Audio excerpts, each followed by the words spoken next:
Ahmedabad municipal school બોર્ડનું વર્ષ 2024-25નું draft budget રજૂ કરાયું। મહાનગરપાલિકા સ્કૂલ બોર્ડ સભામાં શાસનાધિકારી લબધીર દેસાઈએ 1094 કરોડનું અંદાજપત્ર રજૂ કર્યું।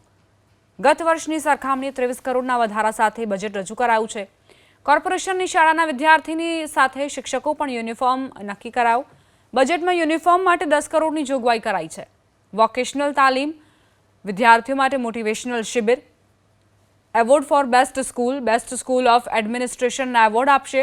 1094 કરોડમાંથી 947 કરોડ પગાર અને પેન્શન માટે વપરાશે। શિક્ષકો પાછળ શૈક્ષણિક પ્રવૃત્તિઓમાં 6.14% એટલે 67 કરોડ ફાળવાશે।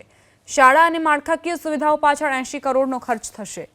કન્યા કેળવણી, ઉત્તેજન અને શાળા પ્રવેશોત્સવ માટે 22 કરોડ ફાળવાયા છે, તો શાળાઓની રિપેરિંગ, નવી શાળા માળખાકીય સુવિધાઓ માટે 58 કરોડ રહેશે। કર્મચારીઓ, અધિકારીઓથી માંડીને શિક્ષકોનો કોમન યુનિફોર્મ તો મેં બજેટ જોગવાઈ કરી છે। સક્ષમ સત્તા નિર્ણય લેશે કેવી રીતે આગળ વધવું। કોમન યુનિફોર્મનો નિર્ણય કદાચ લેવાય એવું કદાચ પ્રથમ ઘટના છે, બધાને આપવો જોઈએ।